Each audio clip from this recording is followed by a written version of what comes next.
Guys यार, जिंदगी में कुछ भी हो सकता है मगर आपको हौसला रखना है। अगर आप हौसला रखते हो तो आप यहाँ से यहाँ पर भी जा सकते हो। अगर आप में हौसला नहीं है तो आप यहाँ से यहाँ आने के बाद वापस यहाँ पे नहीं जा सकते।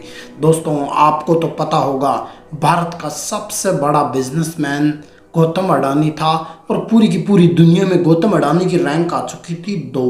और पूरी दुनिया यह कहने लगी थी कि गौतम अडानी अब पूरी दुनिया में फर्स्ट रैंक पे आ जाएंगे और सभी करोड़पतियों के सिर मोहर वो बन जाएंगे।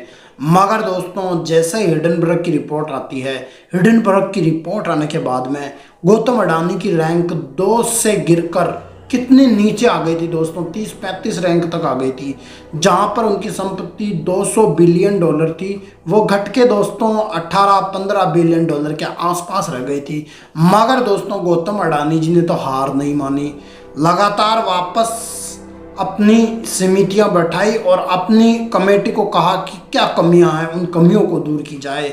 अपने सारे जितने भी एडवाइजर थे उनको बैठाया और कमियों को दूर किया।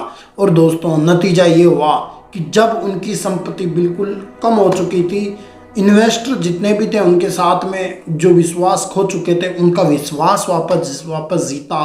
और दोस्तों, आज वापस से गौतम अडानी वापस से ऊपर आने लगे हैं। तो इससे यही साबित होता है दोस्तों कि ज़िंदगी में हार तो मिल सकती है, मगर आप हारने को तैयार नहीं हैं तो दोस्तों आप वापस जीत जाओगे।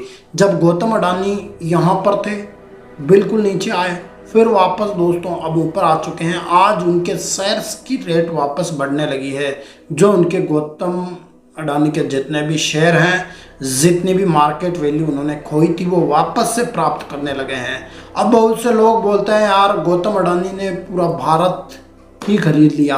मगर मैं आपको कहना चाहता हूँ, देश को इस तरीके के अरबपतियों की ज़रूरत है, क्योंकि जब तक इस गौतम अडानी की तरह 30-40 अरबपति भारत में नहीं होंगे, तब तक भारत विकसित नहीं हो सकता। आप देखो दोस्तों, अमेरिका क्यों इतना विकसित है? क्योंकि अमेरिका के पास में दोस्तों बहुत सारे बिलियनियर्स हैं। टॉप 10 के अंदर आप जाके देखोगे तो टॉप 10 में केवल आपको अमेरिका के आदमी दिखेंगे। तो आप क्यों भारत के लोगों को नहीं ऊपर देखना चाहते? मैं तो चाहता हूँ भारत में एक अडानी नहीं, भारत में 100 से ज़्यादा अडानी पैदा हो जाए और दुनिया में जब उनकी रैंक हो तो बिल्कुल टॉप 10 में भारत का नाम रहे। ऐसा क्यों नहीं होगा यार? अगर आप चाहोगे तो सब कुछ होगा।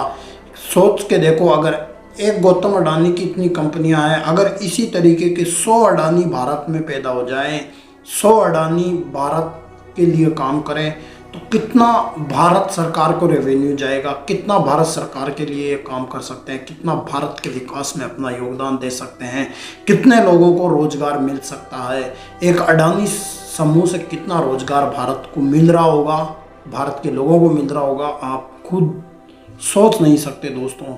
यहाँ पे मैं कोई राजनीतिक बातें नहीं करूँगा, मगर एक बिजनेसमैन को आगे आना चाहिए।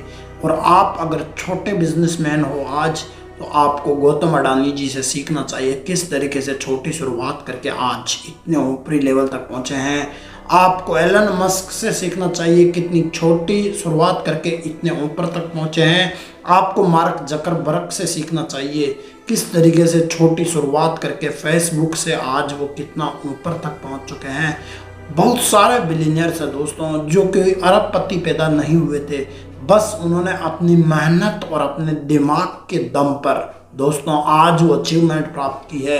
अब अमेरिका इसीलिए आगे है क्योंकि अमेरिका के पास में बहुत सारे बिलियनियर्स हैं दोस्तों। जिस देश के पास जितने ज़्यादा बिलियनियर्स हैं, वो देश उतना ही ज़्यादा विकसित होगा। ये सच बात है दोस्तों। इसीलिए आपको भारत को बिलियनियर्स की ज़रूरत है। आज के भारत को बिलियनियर्स की ज़रूरत है। अगले बिलियनियर्स आप भी बन सकते हैं दोस्तों, कोई इसमें संदेह नहीं है। बस दोस्तों, आप में जो टैलेंट है उस टैलेंट को आगे लाएं, कोई नहीं रोक सकता दोस्तों। बस मैं तो यही चाहता हूँ भारत में 100 से ज़्यादा बिलियनियर्स पैदा हो जाएं। आज के वीडियो में इतना ही दोस्तों, बस ये मोटिवेशन वीडियो है। आपको अगर वीडियो पसंद आया तो वीडियो को लाइक करें, चैनल सब्सक्राइब करें। जय हिंद।